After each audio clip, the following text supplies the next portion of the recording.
Hey everyone, and welcome back to It's a Cold World. It's the last episode of this season, and unfortunately, you're stuck with me just for this episode. But we have a few things to go over before we end this season. So, of course, we have to start off with some big major news that the icon, global superstar herself, Angel Reese, has joined Brisbane Bullets as part of their ownership group. So that is huge news. And if you haven't seen it on the potty before, when me and Jason Kadee hooked up and collabed with that Angel Reese, she spoke about how she was potentially maybe wanting to get on board with the WNBL. She owns a women's soccer team, so she's definitely in that space. She's an entrepreneur herself. So I cannot wait to see what happens with that. So she will be investing in the Brisbane Bullets in an effort to secure the WNBL's 10th license. So that would be amazing. We know Brisbane is in the works, but for her to back it is something super exciting. And the Bullets CEO, Malcolm Watts, said, basketball is Queensland's fastest growing sport, and having Angel involved as we pursue a WNBL team is a huge asset. And honestly, I couldn't agree more. And while we're on the topic of WNBA superstars, the WNBA CBA has finally come to an agreement. So we have a few things to tell you about this. It is super exciting. So the salary cap has gone from 1.5 million to 7 million. The Supermax is 250,000. Now it's at 1.4 mil. Then we have the average salary that was 120K now has bumped up to 600K. And the minimum salary, which is massive, 66K, has now bumped to 300K. So this new CBA agreement, this is a massive leap forward for the WNBA and all the players involved. And I honestly don't think this would happen if the players union, they are there at the table. They're not just talking about this, asking their players association, we want this, but they have a seat at the table and they all come together. And, we've seen those t-shirts. They're saying, pay us what you owe us. So it's so great to see these payments. Really, what an increase. It's insane. And it's a game changer. So now what the 2026 preseason timeline looks like, because obviously we got some Aussies in the WNBA. Women's basketball is on the rise. I know all of you are going to be watching. So April 6th is the expansion draft. We have the two new teams of the Toronto Tempo as well as the Portland Fire. And Opal's coach, Sandy Brondello, she is one of those coaches. So it'll be interesting to see in that expansion draft if she tries to get a couple of Aussies on her team. So watch this space. Then April 13th is the 2026 draft. So all the college students or whoever's eligible, that is when the normal draft happens. Then from April 7th to April 18th, we have the free agency period. And because of this new CBA, pretty much every player is a free agent. So I cannot wait to see what unfolds. Can't even talk straight. That's how excited I am. And see what players go where, who stays. I think this is going to be a crazy time in free agency. Then April 19th, that's when training camp happens. So obviously everyone's now signed to a team. They go into training camp and that's when their preseason starts.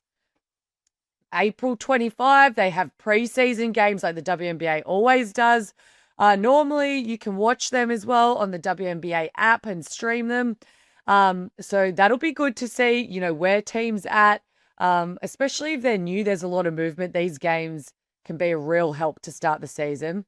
And then May 8th, that is the season openers. So that is something that's really, really exciting and can't wait to see what happens and how that all unfolds. So obviously this is a massive change for the conversation for veterans when historically, they've balanced multiple international leagues, whether it's going from the WNBA to Europe or the WNBA to the WNBL in order to make a living. So now I can't wait to see how does this and the money that they're now earning affect the whole global landscape of basketball? Because now a lot of these people, they're making the money to now actually have an off season and, treat their body well, work on skills that they need to. So then I think also the price and the dollar of Aussies is going to go up. So do we see more movement from the Aussies to go over to Europe, to go over to China? We see so many more Aussies over there now. What does that look like for the WNBL? So there is so many questions, and it we'll see with this financial security and this change, how do they approach their off seasons and what does their long-term goals now look like? And then I think what is something that is massive and every player really wants is the new agreement also states that there is league-wide charter air travel and enhanced facility standards. So obviously having this professional upgrade, it helps with a long season, especially when you're traveling, the recovery, the training facilities. This is a big props, but also you just think it should be a normal thing, especially for those in the WNBA. So that's another thing that is super exciting.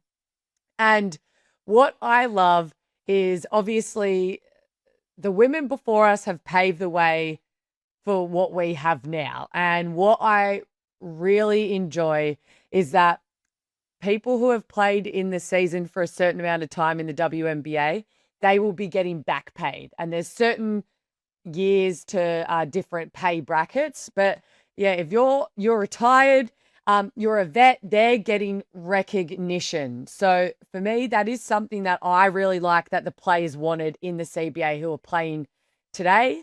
Alicia Clark stated that she really wanted to make sure the past players that, they were represented in this as well. And now there's been also a lot of talk about the priority rule and, overseas overlap where the WNBA, that's going to now maybe potentially expand to 50 plus games in this new deal. So how does that relationship work with WNBA and the other leagues? It's going to be really interesting because a lot of them were saying even the last two WNBA seasons, if you're not here for preseason camp, training camp, then you can't be on a roster. And I'm sure if the league is now, providing these women with, I said it before, I stated how much, bigger this new pay brackets are, they're going to want them there for the whole time. And so I cannot wait. But amazing for the WNBA and the new CBA agreement. Again, it's just a huge leap. And make sure you guys tune in because we have so many Aussies that are playing over there now, and it's going to be a new look. So make sure you stay tuned. And now we've spoken about WNBA. Now let's talk about the Opals. So they were just at the World Cup qualifiers in Turkey, and a reminder that they've already qualified for the World Cup, but this helped the Opals with seeding when they attend the World Cup. So before the qualifiers kicked off, Sammy Whitcomb was named the Australian Opals captain. So a huge shout out to Sammy. We were supposed to have her on this episode, but as we all know, life is hectic as a pro athlete. So make sure you tune in because next season I'm going to make sure I'm definitely talking to Sammy. We'll have so much to talk about with Opals, WNBA, but a massive shout out to Sammy. Just what a huge recognition, huge honor, and you should be so proud of yourself. And honestly, no one better to lead the team. You've got the experience. You're such a competitor. Just again, a massive congratulations. And so in their pool, once the qualifiers started, they played Japan, who, probably the last 5 years we have had a massive rivalry with Japan, and it's been awesome. Hungary, Turkey, Canada, and Argentina. So they won all their games, which is massive. 5 from 5. So huge congratulations to the Opals. That is massive. And also just way to make a statement leading into this World Cup. So they had a win against Turkey, which was their backs were up against the wall. And of course, they had an atmosphere where it was all for the home crowd. It was massive. So navigating an environment like that, it really prepares the group for what it will be like when they go to the World Cup in Berlin. Games with that much pressure, a big atmosphere, it honestly does wonders for a team, especially when you're successful leading into a big campaign. So they showed grit, absolute grit with a 3-point win. Then also against Canada, they trailed at stages, but they made some big plays on the offensive end and they got some really important stops on defense to get the win. So they were 2 games that really stuck out where they had to have that grit and they had to come together in order to get that win. And boy, oh boy, did they do that. And again, this is quite a new group. So this was time for Sandy to really experiment with certain things, X's and O's, different playing mechanics, who meshes well together. But we saw a lot of growth within the team and just really build their chemistry because it's very different to what we had at the Asia Cup. And I think it's really good what the Opals can take away from that because just their chemistry really built from the first game to the last game. And then, like I said, with a perfect 5 from 5 record, it really just seems like the Opals' identity is very clear. And personally, from me watching, it's defense that is their identity. And from them just being having such great depth, it allowed them to maintain that high pressure defense. And when they got subs in, yes, the starting 5 might have gone off, but then you had the bench who came in with just high energy, big spark plugs. And it was really great to see. So I can't wait to see what the Opals, obviously there's still things to improve on, but if they can build on that and then level up as we all want to do in some areas, what do they have to do to contend for that World Cup? It's going to be really interesting and really exciting.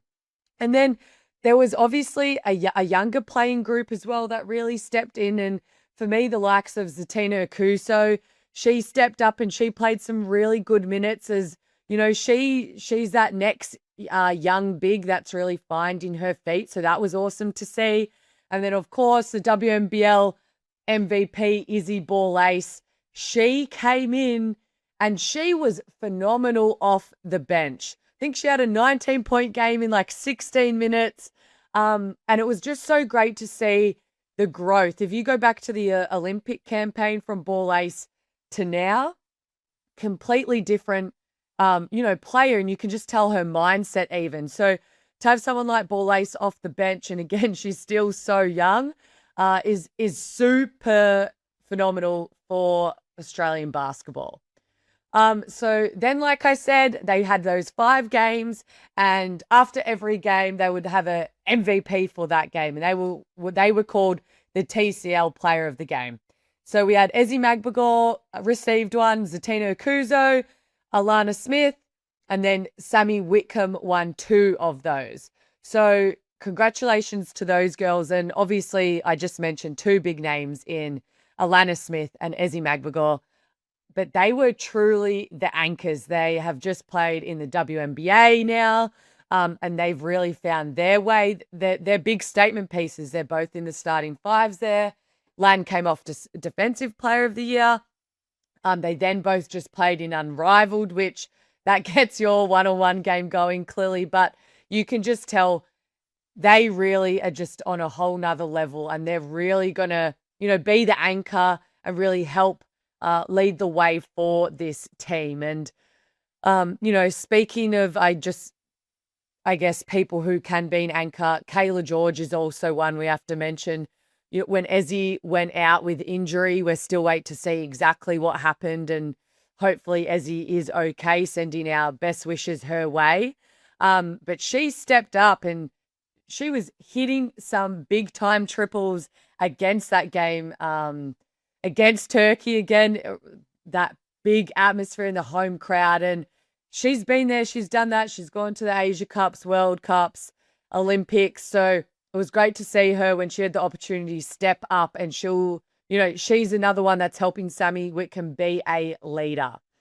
And then we go from plays of the game to, again, massive shout out and congrats to Sammy Whitcomb, who got the Tissot MVP in Istanbul.